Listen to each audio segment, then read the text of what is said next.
Good evening, everyone. I want to share this study with us. I studied Esther chapter 5, and from verse 11 to 14, that's what I want to share with us this evening.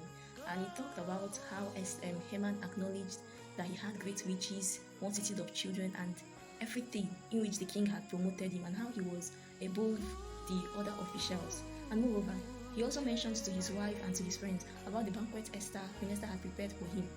And but verse 13 says that all of these availed him nothing as long as he saw Mordecai sitting at the king's gate. So, and then immediately it just struck in my mind that there are times when God elevates us, God gives us massive promotion, and we have everything, but we are not contented until we get that one that we see our neighbor with. Now, Mordecai, on the other end, did not envy him. He was just obeying his Jewish culture by not bowing to Haman, but that does not mean he did not respect him. And so, it applies to all of us. And the question is, have we become so greedy like that greedy dog that was with his own meat, and because he saw a reflection of himself in the river, he thought it was a bigger meat, he died there to get something bigger? Have we become too greedy that we want our neighbor's own? And funny enough, Mordecai did not envy him.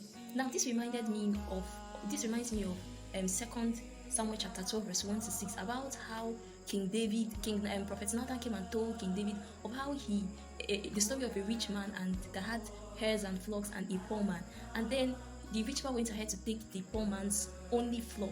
Now this is just a reminder for us that we should learn to be contented with what we have, and that greed is a sign of wickedness. And immediately King Haman talked to his wife about how he wanted to see Mordecai dead. In verse 14, that was when the suggestion came up about how to deal with Mordecai. And this is what the Bible says: he who digs a pit will fall into it, especially for the righteous sake. So let's just be careful out there in our daily life, our pursuit for a career, finance, and everything, that we shouldn't get greedy and want our neighbor's own, failing to be contented with what we have. Thank you.